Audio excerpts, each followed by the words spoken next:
Hello, good morning. সকলকে জানাই শুভ সকাল, শুভ বৃহস্পতিবার। আজ তো লক্ষ্মীবার।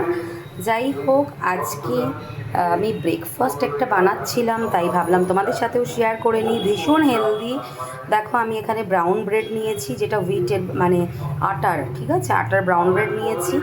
দেখো, এখানে হচ্ছে আমি পিৎজা সস আর মেয়োনিজ, একটু মেয়োনিজ দিয়ে একটু লাগিয়ে নিয়েছি, এটাতেও তাই দিয়ে এর ওপর গোল গোল করে পেঁয়াজ, শসা, টমেটো, আলু সিদ্ধ এগুলো দিয়েছি, ওপর দিয়ে একটু কর্ন দিয়ে দিয়েছি।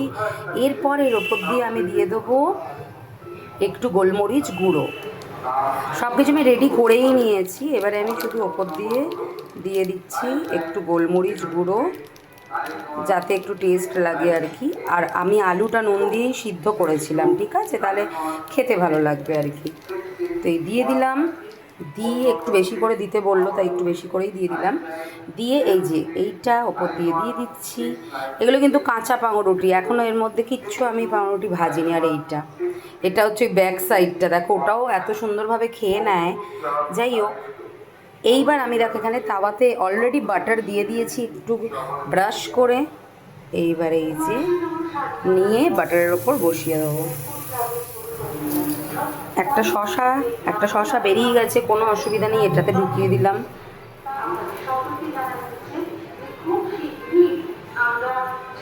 দেখো, আর একটাও এখানে দিয়ে দিচ্ছি। ব্যাস, এটাকে একটু বাটারে সেঁকে নেবো, হয়ে যাবে আজকের হেলদি ব্রেকফাস্ট। দেখো, প্রথমে ব্রেডটাকে আমি একটুখানি বাটারে টোস্ট করে নিচ্ছি। এটা আর একটা ওয়ে বলছি, কেন বলো তো, এর আগে যে পদ্ধতিটা তোমাদের দেখালাম সেটা তো করা যায়, কিন্তু আমি দেখলাম কি বলো তো, যখন ভেতরের ওই টমেটো, শসা এগুলো সব দিয়ে দেওয়া হচ্ছে না, তখন অটোমেটিক ব্রেডটা না ভারী হয়ে যাচ্ছে, তখন না টার্ন করে মানে ফ্লিপ করাটা খুব অসুবিধা হয়ে যাচ্ছে। তাই বাটারে তুমি ভালো করে তখন আর করতে পারবে না, সেঁকতে পারবে না। তাই আমি আর একটা পদ্ধতি দেখিয়ে দিচ্ছি, যেটা আমি করছি নিজেও, কারণ আমি দেখলাম অনেকগুলোই বেরিয়ে গেছে, শুধু একটা শসা নয়, আস্তে আস্তে কর্নগুলোও বেরিয়ে যাচ্ছিলো, জানো তো। যাই হোক, এই দেখো, এই পদ্ধতিটাও করতে পারো। প্রথমে আমি ব্রেডটাকে একটুখানি বাটারে টোস্ট করে নিচ্ছি, হালকা টোস্ট, ওই রকম বাটারটা জাস্ট হালকা ব্রাশ করে। আর এখানে ব্যাকগ্রাউন্ডে যে আওয়াজটা পাচ্ছ না, বাইরে অ্যানাউন্সমেন্ট হচ্ছে 15 আগস্ট রক্তদান শিবির আছে, তার জন্য। তো যাই হোক, একটু কষ্ট করে আমার কথাগুলো শুনে নিও তোমরা। তো দেখো, এটা শেখা তো হয়ে গেল। এরপর প্লেটে তো নিয়ে নিয়েছি। এরপর দেখো, এই যে এটা আমি কী দিচ্ছি, এটা আমি পিৎজা সস দিচ্ছি, ঠিক আছে। পিৎজা সসটা দিলে না হেভি টেস্টি লাগে খেতে। আর আমি বিভিন্ন দিন বিভিন্নভাবে স্যান্ডউইচ বানাই, জানো তো, একঘেয়ে ভাল লাগে না। একটু পিৎজা সস দেবার পর একটু মেয়োনিজ দিচ্ছি। আমি যখন আমারটায় খাবো, আমি তখনও একটু আজকে মেয়োনিজ দেবো, অন্য দিন দিই না। এ দেখো, একটু করে মেয়োনিজটা অলরেডি শেষের পথে, না না আছে, আমি আসলে এক হাতে করছি তো। যাই হোক, দিয়ে দিলাম, দিয়ে ব্যাস এটাকে একটুখানি মিক্সড করে নাও। তাহলে কি সস আর মেয়োনিজের যে টেস্ট, সেটা একসাথে তোমরা পাবে। আরে হেভি খেতে লাগে। তোমরা একবার করে দেখো আমার কথায়, তারপর আমাকে জানিও যে দিদি কেমন হয়েছে। বাজে হলে জানিও বাজে হয়েছে, ভালো হলে জানিও ভালো হয়েছে। এটা চট জলদি হয়ে যায়, হয়ে গেল। এরপর ওপর থেকে আমি বিভিন্ন ভেজিটেবলসগুলো দিতে থাকবো। সবার প্রথমে আমি দিয়ে দিচ্ছি পেঁয়াজ।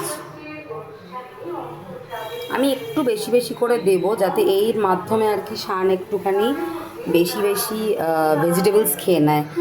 আচ্ছা, এরপর যেটা দিচ্ছি, দেখো, এরপর দিচ্ছি টমেটো। আমি দুটোতে করছি, কারণ পরের এই দুটো ওপরে দিয়ে দেবো বলে। আচ্ছা, এরপর দেবো হচ্ছে শসা।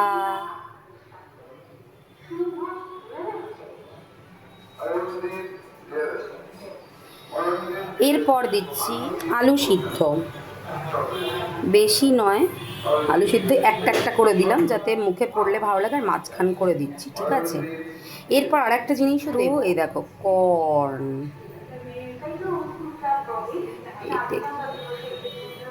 একটু কর্নটা জানো তো বেশি দিচ্ছি, খুব খুব ভালো লাগে। আর কর্ন আমি নুন দিয়ে সিদ্ধ করেছি, আলু আমি নুন দিয়ে সেদ্ধ করেছি, তাই ওপর দিয়ে কিছু নুন দেব না। এরপর একটু ওপর দিয়ে যদি আমি নুন দিই না পেঁয়াজ টেঁয়াজের জন্য, ও একদম খেতে চায় না গো। এবার হচ্ছে দিয়ে দিচ্ছি গোলমরিচের গুঁড়ো। ও আমি পেঁয়াজ আর টমেটো না হালকা নুন দিয়ে মাখিয়ে রেখেছিলাম, ওপর দিয়ে দিলে ও আর খাবে না। এই হয়ে গেল আমার ব্রেকফাস্ট রেডি। ব্যাস, এবার ওপর দিয়ে দিয়ে দাও চাপা। কেমন লাগলো আমার চটজলদি ব্রেকফাস্ট স্যান্ডউইচ? অবশ্যই জানিও, আমি ওকে দিয়ে দিই, আর তোমরা জানিও কেমন হয়েছে।